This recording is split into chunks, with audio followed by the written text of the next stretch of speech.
يا الله محمد رسول الله.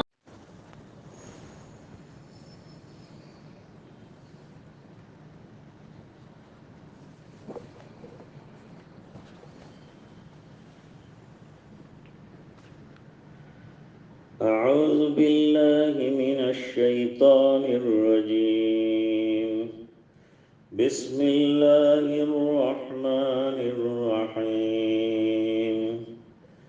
يا أيها الذين آمنوا لا تكونوا كالذين كفروا وقالوا لإخوانهم إذا ضربوا في الأرض أو كانوا غزا لو كانوا عندنا ما ماتوا وما قتلوا ليجعل الله ذلك حسرة في قلوبهم والله يحيي ويميت والله بما تعملون بصير.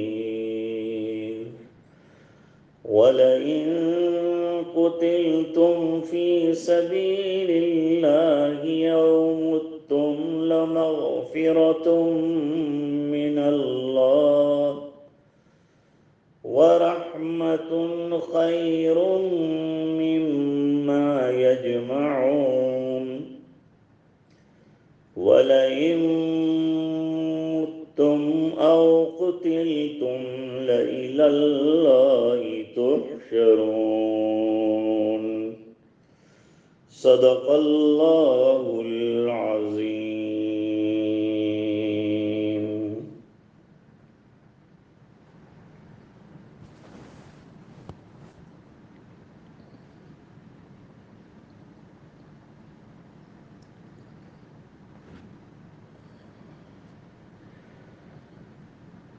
گزشتہ کئی دنوں سے غزوہ احد، اس میں مسلمانوں کی غلطی، حضور صلی اللہ علیہ وسلم کی بات کو نہ ماننا اور اس کے ماتحت جو حکمتیں تھیں ان کا تذکرہ ہو رہا تھا۔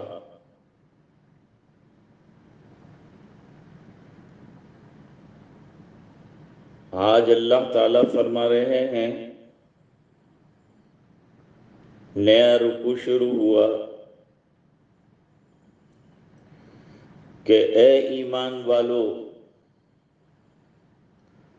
ان لوگوں کی طرح نہ ہو جانا جنہوں نے کفر کا راستہ اختیار کیا۔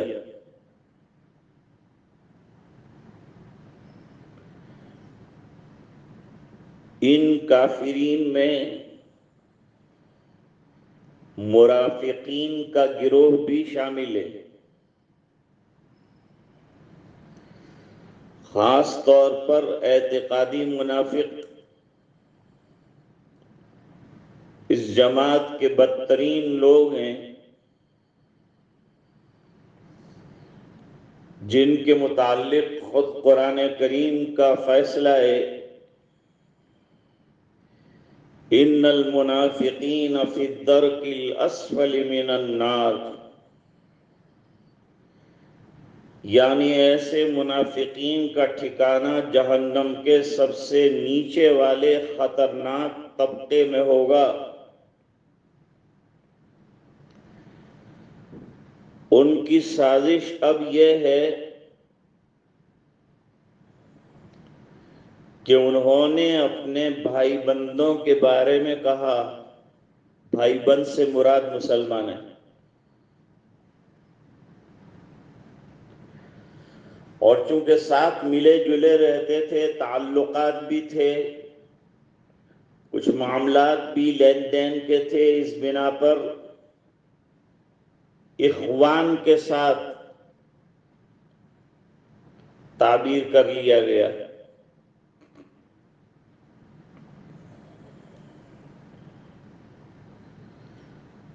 جب انہوں نے یعنی مسلمانوں نے زمین میں سفر کیا اور وہ لڑائی میں شریک ہوئے،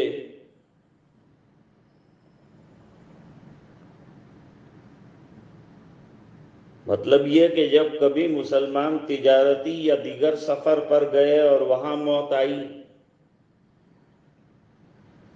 پھر کسی جہاد میں شریک ہوئے تو شہادت نصیب ہوئی، ایسی صورتحال میں منافقین کہنے لگے کہ اگر یہ مسلمان ہمارے پاس ہوتے،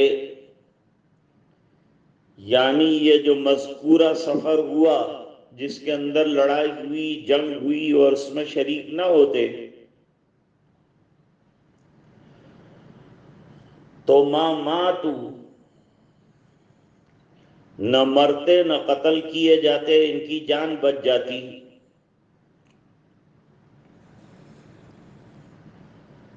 دراصل منافق مسلمانوں کو سفر اور جہاد سے بدظن کرنا چاہتے تھے کہ یہی چیزیں ان کے موت کا سبب بن رہی ہیں۔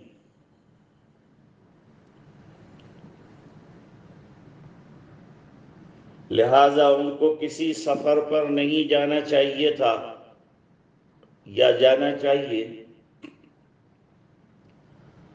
اور نہ کسی جہاد میں شامل ہونا چاہیے۔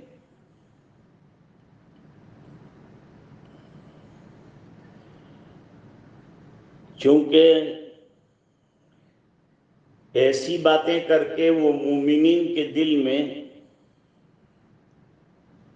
جو جوش و خروش اور اللہ کے لیے جان دینے کا جو جذبہ تھا اس کو سرد کرنا چاہتے تھے۔ حالانکہ مسلمانوں نے ایسا کیا نہیں، اور کہا جا رہا ہے کہ ایسا کرنا بھی نہیں۔ اگر ان کی بات میں آئے تو ان کی دل کی مراد پوری ہو جائے گی۔ یہ بات حسرت بن کر ان کے دل میں رہے،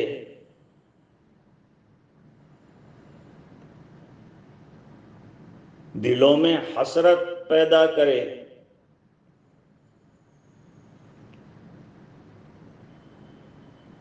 ایک بات تو یہ ہے، اور دوسری بات یہ ہے کہ مسلمانوں کے دل میں بھی ہو سکتا ہے اس کی وجہ سے یہ خیال آئے کہ ہاں بھائی، یہ لوگ بات تو صحیح کہتے ہیں، نہ ہم نکلتے، نہ لڑتے، نہ شہید ہوتے، نہ مارے جاتے، ہماری جان بچ جاتی، ہماری لائف بچ جاتی، زندگی بچ جاتی،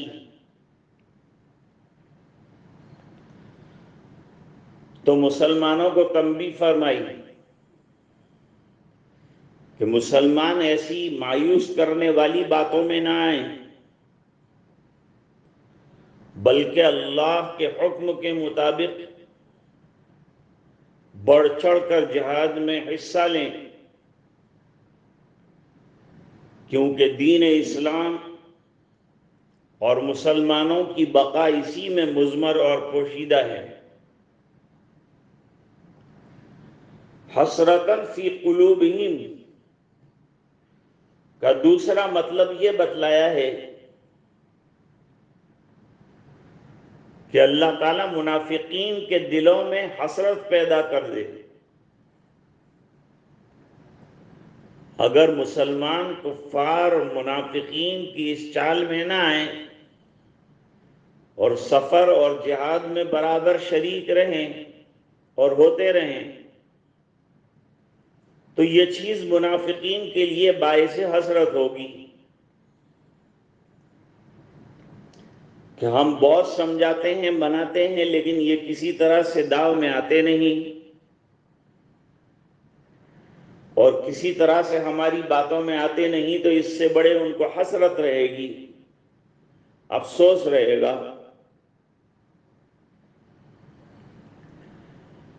گزشتہ آیات میں یہ بات بیان ہو چکی ہے کہ موت اور حیات دونوں اللہ کے ہاتھ میں ہیں۔ سورۃ الملک میں اللہ تعالیٰ فرماتے ہیں تبارک الذی بیدہ الملک وہو علی کل شیء قدیر الذی خلق الموت والحیاۃ لیبلوکم ایکم احسن عملا۔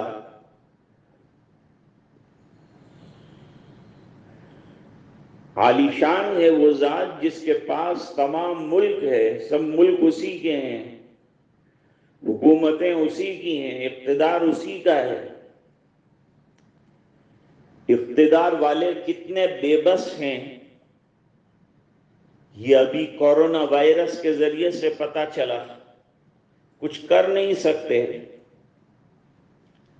ایک بیماری کو دنیا سے ہٹا نہیں سکتے جس کو اللہ نے مسلط کر دیا۔ ادھر ادھر کی چیزیں کرتے ہیں، ہاتھ پیر مارتے ہیں، ڈور کو سلجھا رہے ہیں پر سرا ملتا نہیں، اور فلسفی کو فلسفے میں خدا ملتا نہیں۔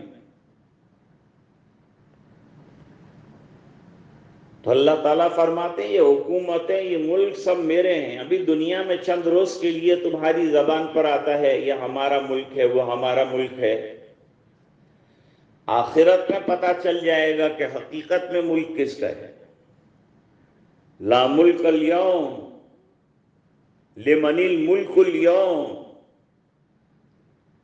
کس کا ہے پوچھیں گے اللہ تعالیٰ اس روز، اور پھر خود فرمائیں گے للہ الواحد القہار، اسی غلبے والے پروردگار کا ہے۔ آج اللہ تعالیٰ فرما رہے ہیں میں نے موت اور حیات کو انسان کی آزمائش کے لیے پیدا کیا، معلوم ہوا موت کے پیدا کرنے والے بھی اللہ ہیں اور حیات کے خالق بھی اللہ ہیں۔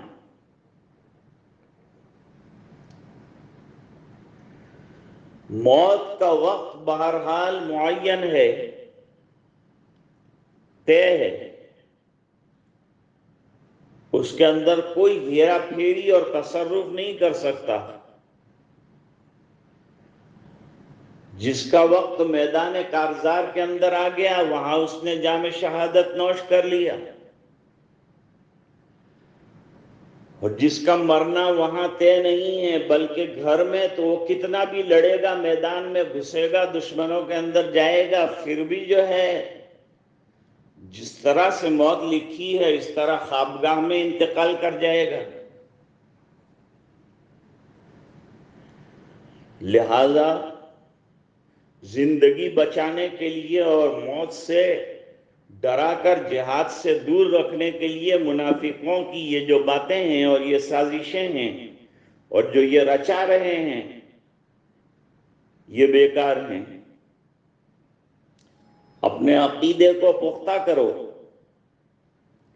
اور دین پر پوری طاقت کے ساتھ جمے رہو اور اللہ کی ذات پر پوری طرح سے بھروسہ رکھو،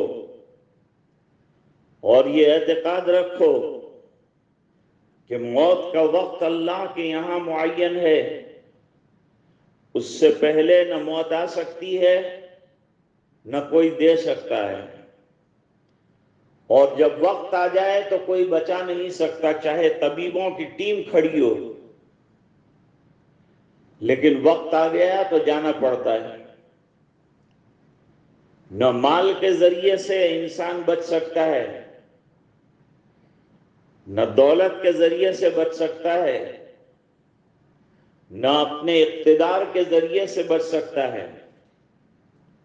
حضرت معاویہ رضی اللہ تعالیٰ عنہ نے اپنے وصال کے وقت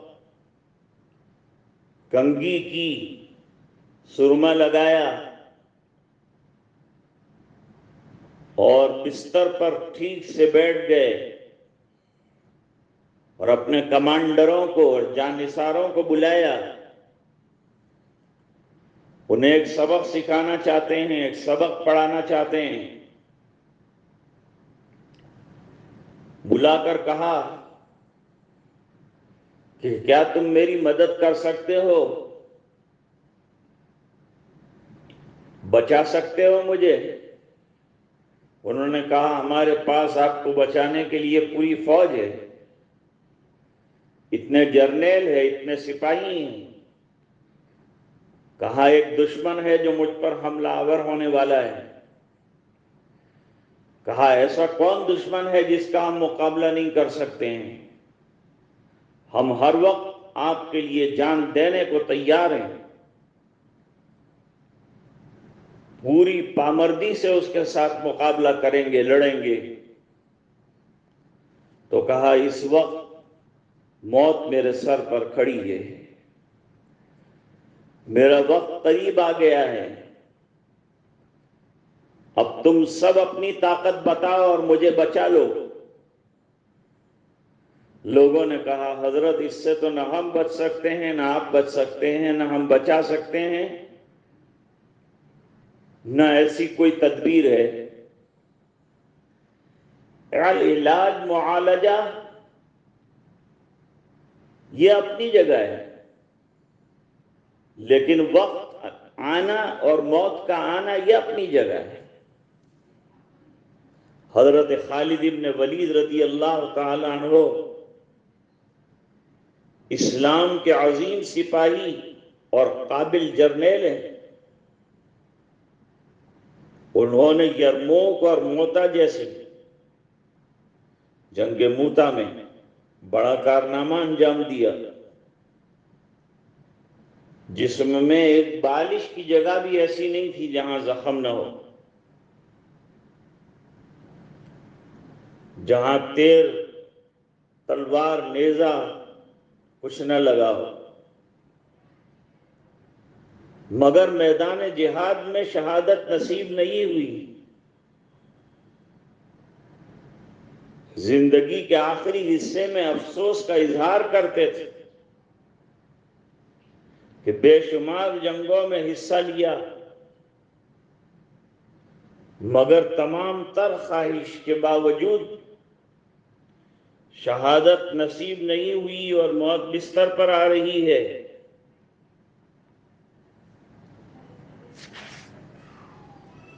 تو بہرحال موت کا وقت طے ہے. اللہ تعالیٰ فرماتے ہیں وَلَئِن قُتِلْتُمْ فِي سَبِيلِ اللَّهِ، اگر تم اللہ کے راستے میں شہید ہو گئے یا طبعی موت مرے،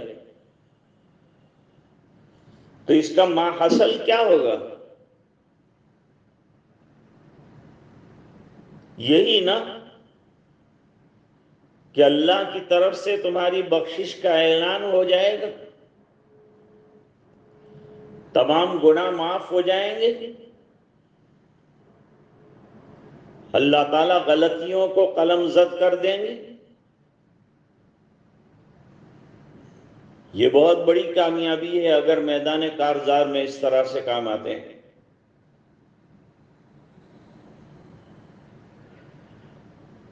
حکیم الامت مجدد ملت حضرت مولانا اشرف علی صاحب تھانوی رحمۃ اللہ علیہ فرماتے ہیں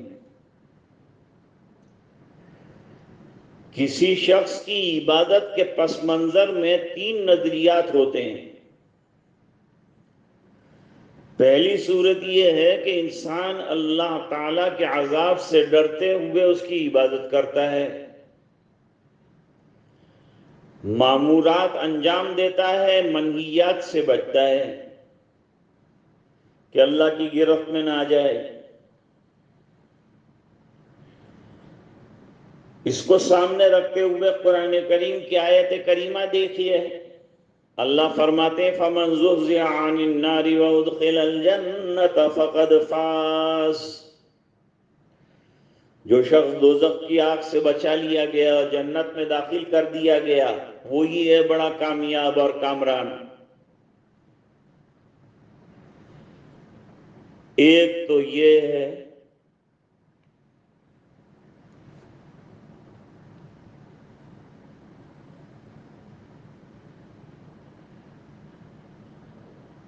اللہ تعالیٰ ایسی شکل میں غلطیاں معاف کر دیں گے۔ غزوہ احد میں مسلمانوں سے غلطی ہوئی، مگر وہ لوگ خالص اللہ کی عبادت کرنے والے جیسے ہی غلطی کا احساس ہوا اکٹھا ہو گئے، جان بازی کا ثبوت دیا۔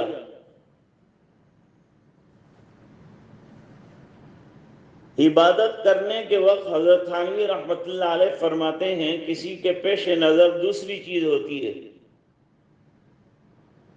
وہ یہ کہ اللہ تعالیٰ کی نعمتیں حاصل ہو، اس کی خوشنودی اور اس کا تقرب اور اس کی رضا ملے، اور اس کے صلے میں اسے بلند درجات اللہ تعالیٰ نصیب فرمائے۔ فرمایا ایسے شخص کا مقام رحمت ہے۔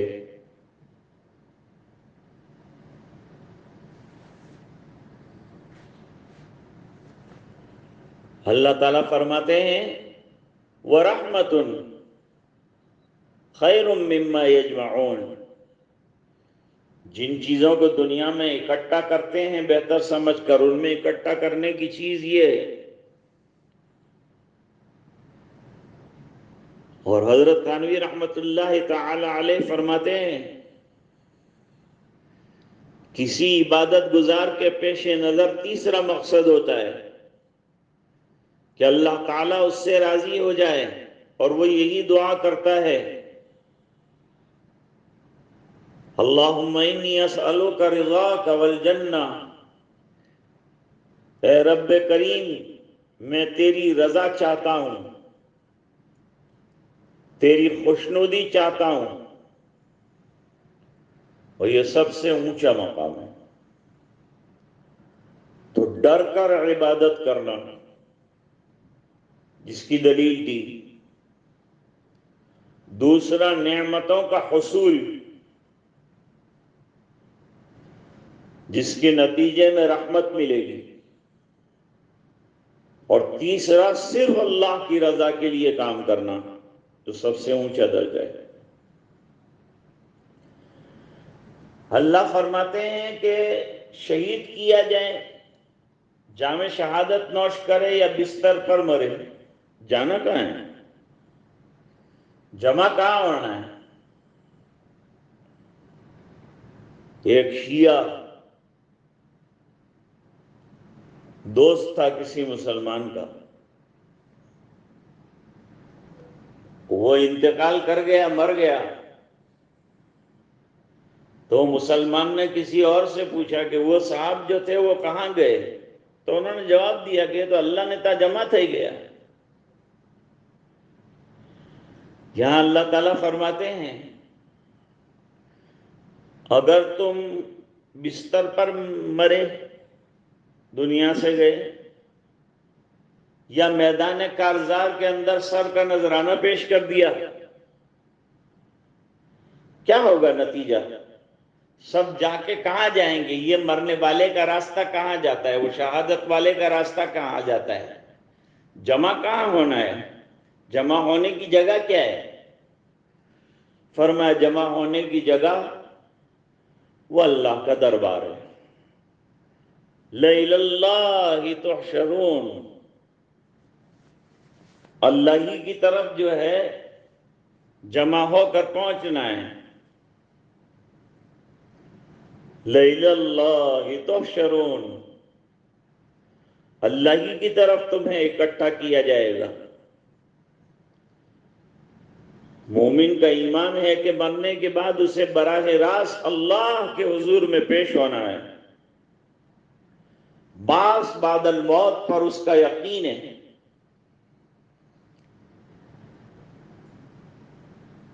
یہ نہ سمجھو کہ زندہ رہنے ہی میں تمہارا فائدہ ہے، مرنے کے بعد محروم ہو جاؤ گے۔ جون سے بھی حال میں ہو لیکن اللہ کی عدالت میں پیش ہونا ہے، اور وہ باز پرس بھی کر سکتا ہے۔ لہذا آج کا سبق یہ ہوا کہ اللہ کے راستے کی محنت سے موت کی ڈر کی وجہ سے نہ ڈرو، کہ اتنی جماعتیں، لاک ڈاؤن ہوا تو کہاں کہاں رہی، اللہ نے سب کا نظام اور انتظام کیا، وہاں اطمینان سے رہے۔ سورت کی کئی جماعتیں باہر تھیں، الحمدللہ انہوں نے محنت کی، کوشش کی، ان کا وقت پورا ہو گیا تھا، وہ آنا چاہتے تھے لیکن اللہ کی ذات پر بھروسہ کر کے بیٹھے تھے، لاک ڈاؤن تھا، ٹرانسپورٹیشن کا مسئلہ تھا، آ سکتے ہی نہیں تھے، ٹرینیں بند ہیں، بسیں بند ہیں، گاڑیاں پرائیویٹ بند ہیں، سب کچھ ان پر بھی تھا، ان کو کوارنٹائن بھی کیا گیا اور ان کے خون کے نمونے بھی لیے گئے، وہ سب نیگیٹیو بھی نکل آئے۔ انہوں نے جو ہے محنت کاغذی جاری رکھی، کوشش کرتے رہے اور عبادتوں میں لگے رہے، اللہ سے مانگتے رہے، دعائیں کرتے رہے، تو اللہ تعالیٰ نے کسی کو 60 گھنٹے میں، کسی کو 50 گھنٹے میں گھر پہنچا دیا، انتظام ہو گیا۔ تو یہ تو عارضی تکلیفیں ہیں دنیا کے اندر، اصلی راحتیں، اصلی تکلیفیں وہاں کی ہیں، اس لیے آدمی کو وہاں کی فکر کرنا چاہیے، اور اللہ کے راستے کی محنت سے موت کے ڈر کی وجہ سے یہ کام چھوڑنا نہیں چاہیے۔ اللہ تعالی ہمارے عقیدوں کو مضبوط فرمایا، عقیدہ بڑی اہم چیز ہے، اس لیے ہمارے چھوٹے چھوٹے بچوں کو ایمان مجمل اور ایمان مفصل یہ تمام پڑھایا جاتا ہے کہ ان کے دلوں کے اندر یہ عقیدے راسخ ہو جائے۔ کل کہا تھا کہ عقائد کی جگہ جو ہے، ایمان کی جگہ جو ہے وہ قلب ہے، تو قلب کے اندر اس کو راسخ ہونا ہے، مضبوط ہونا ہے۔ اللہ تعالی یہ اسباب کو قبول فرمائے۔ آخری عشرہ شروع ہو چکا، معتکفین اعتکاف میں بیٹھ چکے اور دعاؤں میں لگ گئے، عبادت میں لگ گئے۔ کل رات بھی ایسی گزری کہ جمعہ کی رات تھی، 21ویں شب بھی تھی، طاق رات بھی تھی، آخری عشرہ بھی تھا۔ اللہ تعالیٰ کچھ کرنے دھرنے کی ہمیں توفیق عطا فرمائے۔ وآخر دعوانا ان الحمد للہ رب العالمین۔ اب تھوڑی دیر کے لیے ہم مراقبہ کریں گے۔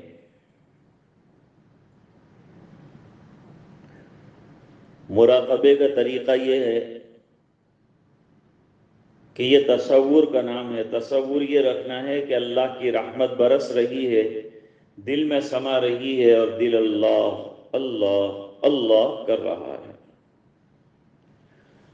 دوسری بات کہ مراقبے کے وقت توجہ کامل حاصل ہو، اس کے لیے بہتر ہے کہ آنکھوں کو بند رکھا جائے اور سر جو ہے وہ دل جو الٹی طرف ہے ہمارے ادھر ذرا جھکا کے رکھا جائے، اور یہ تصور کو پورے مراقبے کے درمیان جاری رکھا جائے۔ کسی شیخ سے بیعت ہو نہ ہو، یہ مراقبہ کر سکتے ہیں، اس سے موت کا اور آخرت کا دھیان جو ہے وہ نصیب ہوگا، تو بڑی مفید چیز ہے، اس کو روزانہ کرنا چاہیے۔ ہم ہفتے میں ایک دفعہ ہماری مجلس ہوتی تھی تو مراقبہ وغیرہ جو ہے اس میں ہوتا تھا۔ اب ذکر ابھی اجتماعی طور پر نہیں ہو رہا ہے، مراقبہ ہم کر لیتے ہیں۔ اے خفتہ دل بیدار شو، بیدار شو، بیدار شو، اے غفلت میں ڈوبے ہوئے دل جاگ جا. غفلت بڑی خطرناک چیز ہے. اپنے دل کو اللہ کی طرف متوجہ کرنے کی ضرورت ہے. یہ مہینہ خاص اس کے لیے ہے سال بھر کی جو قدورتیں ہیں دور ہو جائیں اور توجہ الی اللہ کامل درجے کی نصیب ہو جائے. در ذکر حق مشغول شو مشغول شو مشغول شو.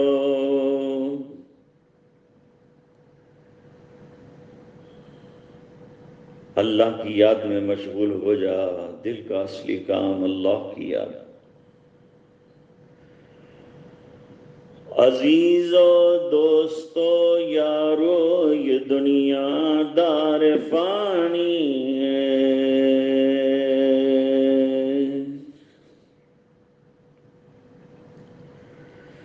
دل سے مت لگاؤ تم لحد میں جا بنانی ہے.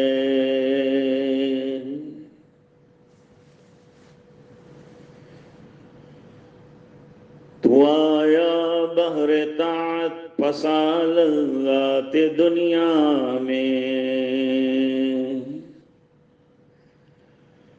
عقل کھوئی گئی تیری یہ کیسی نادانی ہے.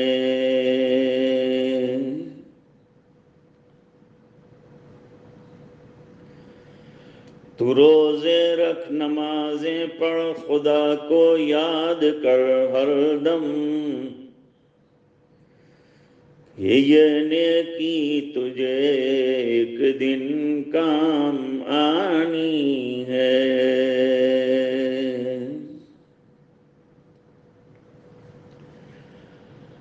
نہ دنیا نہ دولت نہ دھن جائے گا.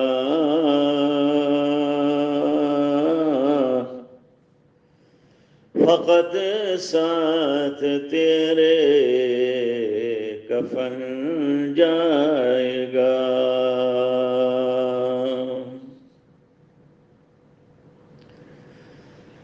رہ کے دنیا میں بشر کو نہیں زیبا غفلت.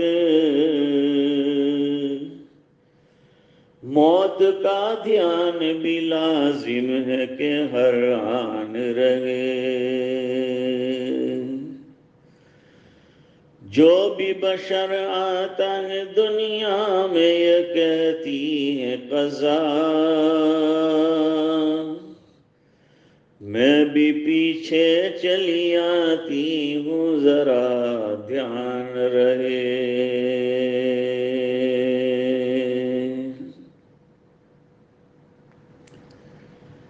آنکھیں بند ہو. سوچنا چاہیے کہ کہا گیا تھا تو آنکھیں بند کی. ایک دن وہ آئے گا جب لوگ آنکھ بند کر دیں گے. ہمارا اختیار ختم ہو جائے گا جسم سے. نہ اپنے طور پر آنکھیں کھول سکیں گے نہ بند کر سکیں گے. منہ بھی کھلا کے کھلا رہ جائے گا.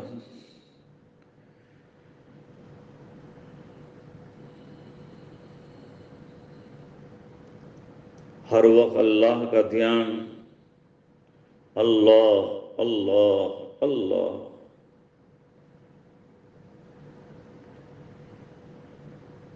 لا الہ الا اللہ وحدہ لا شریک لہ لہ الملک ولہ الحمد وہو علی کل شیء قدیر.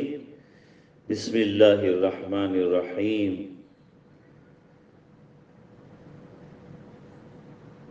اللہم صل علی سیدنا محمد کلما ذکرہ الذاکرون وکلما غفل عن ذکرہ الغافلون. رب اغفر وارحم وتجاوز عما تعلم انك انت العز الاکرم. اللہم لا تؤاخذنا بسوء اعمالنا ولا تسلط علينا بذنوبنا من لا يخافنا ولا يرحمنا. اللہم زدنا ولا تنقصنا واکرمنا ولا تهنا واسرنا ولا تؤثر علينا. اللہم آتنا ولا تحرمنا. اللہم احفظنا من كل بلاء الدنيا وعذاب الآخرة. اللہم لا تقتلنا بغضبك ولا تهلكنا بعذابك وعافنا قبل ذلك. اللهم وفقنا لما تحب وترضى عدد ما تحب وترضى من القول والعمل والنية والهدى إنك على كل شيء قدير. اللهم آت نفوسنا تقواها وزكها أنت خير من زكاها أنت وليها ومولاها. اے اللہ ہمارے گناہوں کو معاف فرما، کوتاہیوں سے درگزر فرما، اپنا فضل اور کرم شامل حال فرما، رحم کے، کرم کے، عافیت کے، خیر کے، فضل کے فیصلے فرما، اپنی رضائے دائمی عطا فرما۔ اے الہ العالمین، اس مہینے کے ما بقیہ دینوں کی قدر نصیب فرما، راتوں کی قدر نصیب فرما، تلاوت قرآن کی کثرت نصیب فرما، نبی کریم صلی اللہ علیہ وسلم پر کثرت سے درود کی توفیق عطا فرما۔ اے اللہ کلمہ طیبہ پڑھنے کی توفیق عطا فرما، ہمارے دلوں کو طیب فرما۔ اے اللہ صاف ستھرے فرما، سب بدعنوانیاں اس سے ختم فرما دے، سینہ بے کینہ فرما دے، دلوں کے بگاڑ دور فرما دے، شریعت کی پابندی پوری طرح سے نصیب فرما، حضور پاک صلی اللہ علیہ وسلم کی اتباع کمال درجے پر نصیب فرما، زبان کو ذاکر بنا دے، غفلت کو دور فرما دے، اور اے اللہ دلوں کو شاکر بنا دے، تیرے احکام کی پیروی نصیب فرما دے، نمازوں کی پابندی عطا فرما دے، ٹوٹے پھوٹے روزے اور عبادات تراویح قبول فرما لے۔ اے الہ العالمین بیماروں کو شفا عطا فرما، پریشانوں کی پریشانیاں دور فرما، ایمان پر دنیا سے جانے والوں کی مغفرت فرما، اپنی رضائے دائمی اور خوشنودی ہمیشہ کی نصیب فرما۔ اے الہ العالمین چھوٹے بڑے تمام گناہوں کو درگزر فرما، یہ نجات من النار کا عشرہ ہے۔ اللہم اجرنا من النار، اللہم اجرنا من النار، اللہم اجرنا من النار، اللہم عاتق رقابنا من النار، اللہم عاتق رقابنا من النار، اللہم عاتق رقاب آبائنا و امہاتنا و ازواجنا من النیران۔ اے اللہ ہماری یہ ٹوٹی پھوٹی دعائیں اپنے فضل سے اور جناب رسول اللہ صلی اللہ علیہ وسلم کی برکت سے قبول فرما۔ سبحان ربک رب العزت عما یصفون، سلام علی المرسلین والحمد للہ رب العالمین۔